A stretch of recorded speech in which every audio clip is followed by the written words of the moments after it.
बिस्मिल्लाहिर्रहमानिर्रहीम। अस्सलामुअलैकुम स्टूडेंट। आज हम डिस्कस करेंगे गॉसेस लॉ की first application, electric field due to infinite line charge. ठीक है, हमने इलेक्ट्रिक फील्ड कैलकुलेट करनी है लाइन चार्ज के ड्यू टू लाइन चार्ज की। सबसे पहले हमने एक जो है चार्ज लाइन जो है वो कंसीडर कर ली। ठीक है, स्ट्रेट चार्ज लाइन। अब हम क्या करेंगे, यहाँ पर एक सिलेंडर जो है वो हमने लिया है जिसकी सरफेस गॉसियन सरफेस है हमारे पास।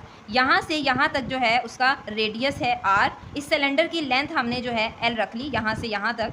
अब हम क्या करेंगे, एक स्मॉल एरिया कंसीडर करेंगे यहाँ पर जिसकी डायरेक्शन आउटवर्ड है, बट वो सिलेंडर से, आपको पता है सिलेंडर इस तरह से ये गोल होता है। ठीक है, आपको सिलेंडर की पता होगी किस तरह की शेप होती है। तो यहाँ से बाहर की तरफ DA जो है, यानी ये आउटवर्ड तो है लेकिन परपेंडिकुलर है सिलेंडर के सरफेस से।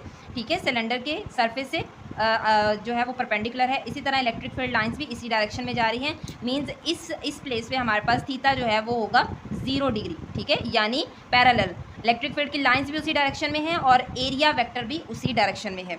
अगर हम इस एंड पे एक जो है take a small element consider करते हैं यहाँ पर, तो उसका एरिया वेक्टर जो है इस तरह बाहर की तरफ होगा। अगर यहाँ भी करते हैं तो ये भी बाहर की होगा। इलेक्ट्रिक फील्ड लाइंस जो हैं वो इस डायरेक्शन से आउटवर्ड हैं, मतलब यहाँ पर इस प्लेस पे और इस जगह पे हमारे पास थीटा जो होगा वो होगा 90 डिग्री। यहाँ भी थीटा 90 डिग्री। आप देख सकते हैं यहाँ पर ये एक दूसरे के परपेंडिकुलर है। यहाँ पर जो है नंबर ऑफ़ पैचेस हम जो है कंसीडर कर सकते हैं, लेकिन हमने जस्ट ये पैचेस कंसीडर किए। यहाँ पर थीटा 0 डिग्री है बिकॉज पैरेलल है यहाँ पर, और यहाँ पे थीटा 90 डिग्री है बिकॉज ये एक दूसरे के परपेंडिकुलर है। अपने लफ्ज़ों में तो मैंने इस फिगर की एक्सप्लेनेशन बता दी है, लेकिन मैं इसको एक्सप्लेनेशन को इस तरह भी एक्सप्लेन कर देती हूँ जिस तरह आप उसको हूबहू पेपर में लिख सको। कोई भी फिगर जो होती है उसकी एक्सप्लेनेशन कोई भी मुश्किल बात नहीं होती, उसको आप अपने लफ्ज़ों में अच्छे से एक्सप्लेन कर सकते हैं। यहाँ पर मैं फिर भी बता देती हूँ, तो आप लोग अगर नोट करना चाहें तो नोट कर सकते हैं। Let us consider a straight positively charged wire having infinite length and negligible thickness. Now take a cylinder called Gaussian surface having radius r and length l. Okay, take a small area dA.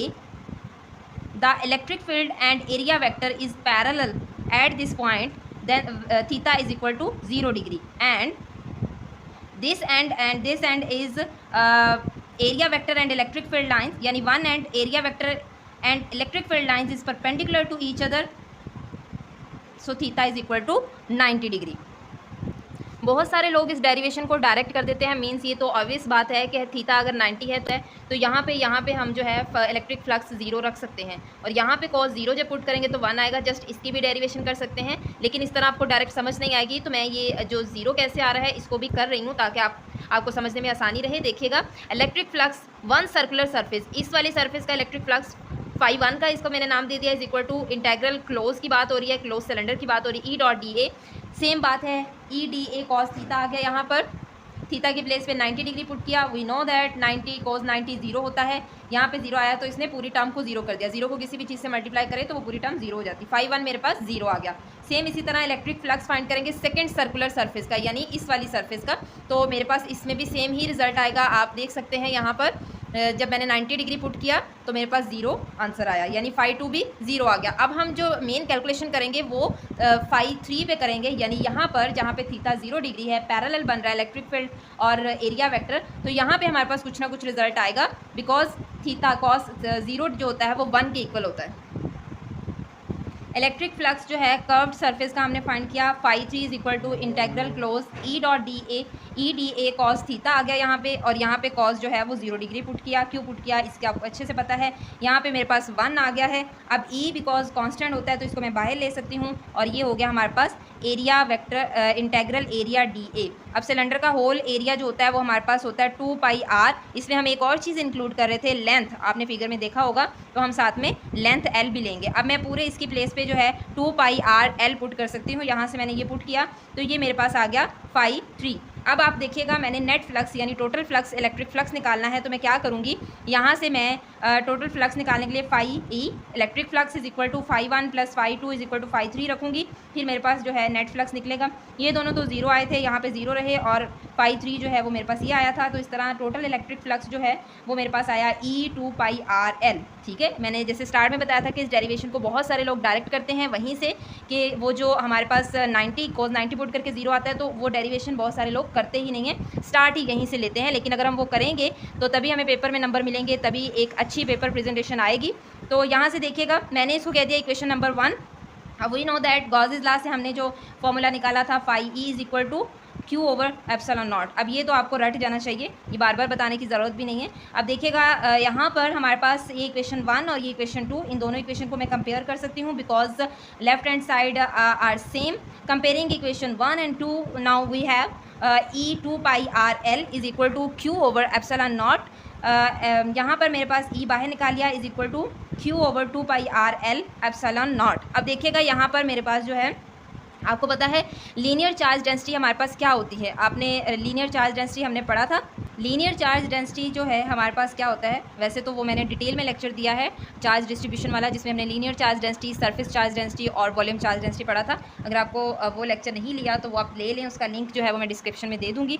अब इसको समझ लेते हैं। यहाँ पर direct वैसे मैं ऐसे भी पुट कर सकती हूँ, लेकिन आप लोगों का क्वेश्चन यहाँ पे होगा कि हमने तो ऐसी कुछ लीनियर चार्ज डेंसिटी पढ़ी थी DQ ओवर DL, ठीक है। अब यहाँ से अगर मैं इसको उठा के यहाँ पर ले जाऊँ तो ये मेरे पास हो जाएगा lambda DL is equal to DQ।